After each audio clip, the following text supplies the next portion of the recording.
Till death do your part. Till death do us part ang buhay ng mag-asawa. Kamatayan lamang. Hanggang kamatayan. Doon lang kayo maghihiwalay. Kung ikaw ay nabiyuda, kung ikaw ay nabiyudo, hiwalay ka na at free ka na ulit. Magmahal ng iba. Pero kung may asawa ka, at kasal kayo, at nagsumpaan kayo, at hindi tama, nagkakasal sa dalawa, nag-iipigan, pagkatapos ay nagkahiwalay dahil hindi magkasundo, dahil marami ng mga bagay-bagay ang hindi pinagkakaunawaan, sabi nga hindi compatible, paano na? Naghiwalay silang dalawa. At sa kanilang paghihiwalay, sila patuloy na naglalakbay. At sa kanilang paglalakbay, nakasalubong naman nila ang isa. At nagkaroon sila muli ng kasama. Paano ngayon yun? Ang sabi ng Diyos ay, ano?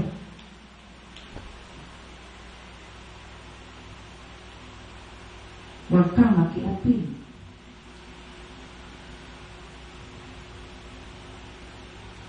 At kapag daw hindi asawa, ay ano? Pakikiapil. Teka ha, ito'y usapang pang mag-asawa. Mayroon dito mga kabataan, makinig din kayo para hindi kayo humantong sa sitwasyon na ganito. Kapag nandun na kayo sa ganung sitwasyon, manalangin kayo. Ito'y kailangang masinsinang pagdulog sa Diyos. Humingi ng gabay, humingi ng liwanag sa Diyos kung ano ang mabuting gawin. At kung hindi kalooban ng Diyos ang sitwasyon na inyong kinaroroonan sa ngayon, ipapaalam ng Diyos. Humingi. Sapagkat hindi tao ang dapat masunod, kundi ang Diyos. Kung sasabihin natin na kasi matagal na kami nagsasama, 10 years na, may anak na kami, and then yung isang tao na hindi yung asawa, may anak na rin sa iba, manalangin sa Diyos para ang kalooban mo na binabagabag ay papayapain ng Diyos at ituturo ng Diyos kung ano ang dapat mong gawin. Makinig po tayo sapagkat ang sabi sa banal na kasulatan, ang mga anak ng Diyos ay sumusunod sa utos ng Diyos. At ayon sa Mateo 6:33, Mateo 7:21, hindi lahat ng tumatawag sa aking Panginoon, Panginoon ay papasok sa kaharian ng langit, kundi yaon lamang sumusunod sa kalooban ng aking Amang nasa langit. Praise the Lord, Amen! Ulitin ko po, kung mayroong nakikinig na ang sitwasyon ay kagaya ng nabanggit, at pag sinabing asawa, kasal. At kapag ang kinakasama ay hindi mo asawa, ikaw ay nakikiapid sa hindi mo asawa. So para po sa mga nakakarinig, pag nilayan natin ito, sapagkat ito ay isa sa utos ng Diyos. At ang ating pinag-uusapan ay buhay na walang hanggan.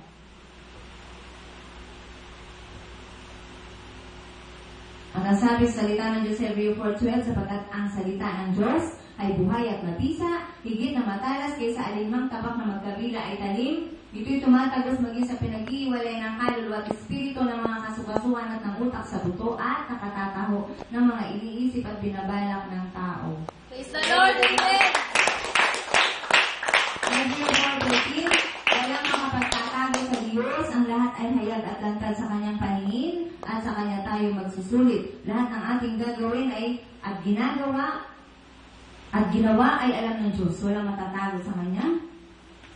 At ipagsusulit natin yan. Kung ano ang mga nangyari sa ating buhay na ating ginawa, ipagsusulit. Haharap tayo sa trono ng Diyos. Bago tayo bumasok sa buhay na walang hanggan, ay may paglilitis na dadaanan. Yun yung pagsusulit na ating gagawin ng mangyayari sa ating buhay. Based sa mga ginawa natin habang tayo nabubuhay.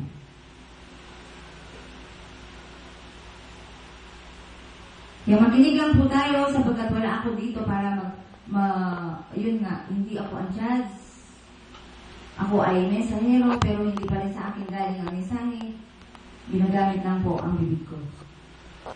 At ang pagkaunawa ay hindi rin galing sa akin, pagkat ako'y wala akong alam.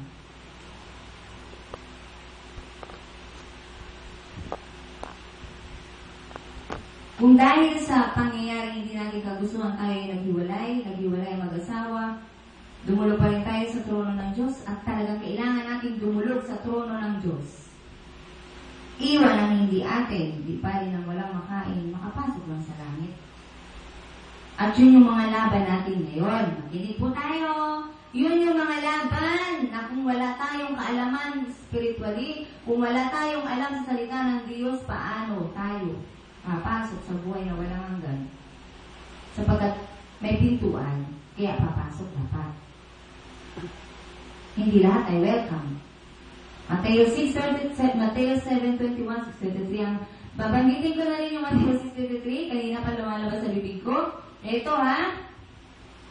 Ngunit pag sumakita ninyo ng higit sa lahat ang pagharian kayo ng Diyos at mamuhay ng ayos sa kanyang kalooban at ipagkakalob niya lahat ng kailangan nyo. Praise the Lord, amen! Lalo sa mga sitwasyon na ang kinakasama ay hindi asawa, at doon sa sitwasyon na may asawa ay nakikisama pa sa iba, ayan.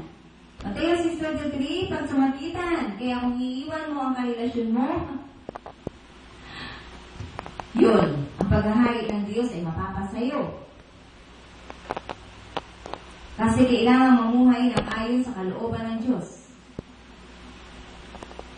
Naliwanag po ba? At ano ang ating ikatatakot kung iiwan mo yung kinakasama mo dahil sa pagsunod sa kalooban ng Diyos? Ano ang sabi sa salita ng Diyos? Ipagkakaloob niya ang lahat ng kailangan ninyo. Praise the Lord, amen! Kaya naliwanag po ba? Kapag makita natin na pagharian tayo ng Diyos at ang pagsunod sa kalooban ng Diyos ay paghahari na ng Diyos sa ating buhay. Yan ang ibig sabihin ng paghahari o pagharian tayo ng Diyos. Susunod tayo sa kalooban ng Diyos. Pero kung hindi tayo susunod sa kalooban ng Diyos, hindi Diyos na naghahari sa atin ang ating paring mga sarili.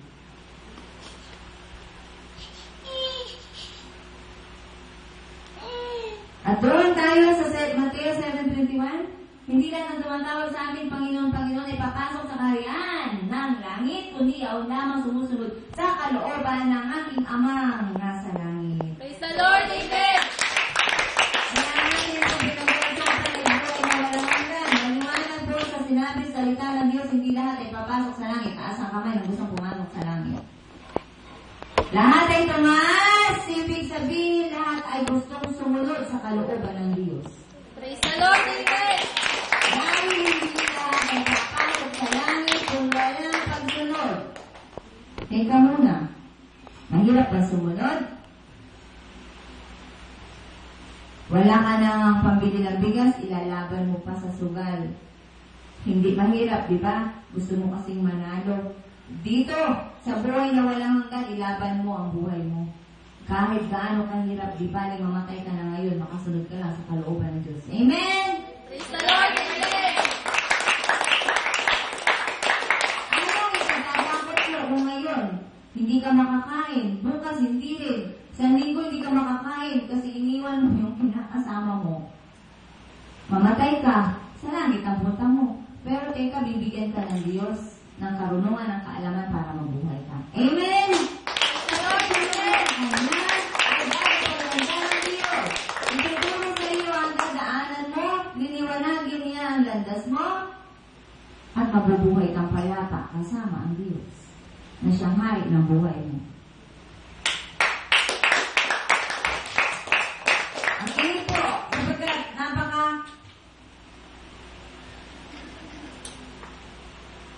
hirap maunawaan agad ang ibig sabihin ng Diyos para sa atin. Ngayon, anak ka ng Diyos, pero ang ginagawa mo ay hindi karapat-dapat para sa anak ng Diyos.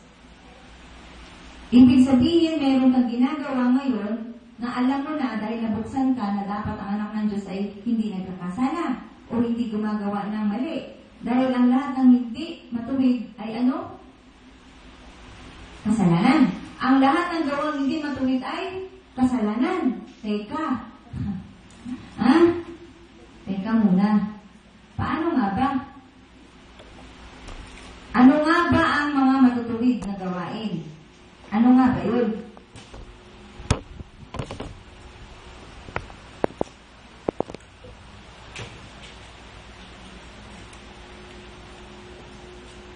Kapag sinabi ng Diyos, huwag kang magnakaw, huwag kang magnakaw. Kahit pa sabihin, kakainin niya ng anak mo, huwag kang magnakaw. Ha?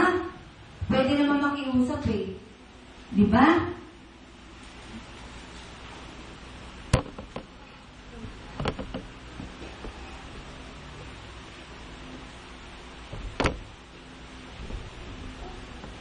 Sa totoo lang po, napakahirap alisin yung mga nakasanayan na. Pero kung gusto natin pumasok sa langit, mag-umpisa na tayo. Umpisa.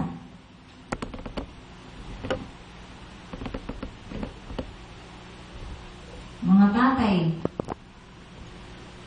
may isa ng nanay, hahanap pa ng 2-3 nanay.